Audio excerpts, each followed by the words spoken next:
Hey guys, so yun, yung tamang setting, dapat meron tayong tamang mindset as a content creator para kahit pa paano is maibsan yung ating stress o yung ating pagiging exhausted kakaisip ng ating maiko-content, no?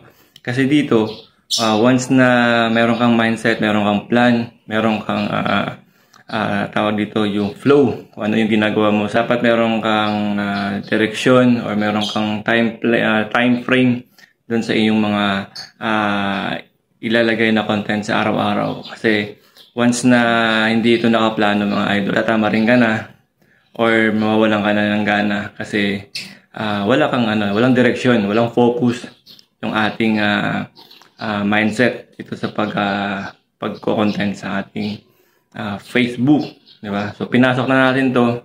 So dapat part na siya ng ating life routine, di ba? Sa araw-araw. So dapat lagi tayong maglalaan ng oras or time sa mga paggawa ng ating content aside dun sa ating mga busy days or ating mga work.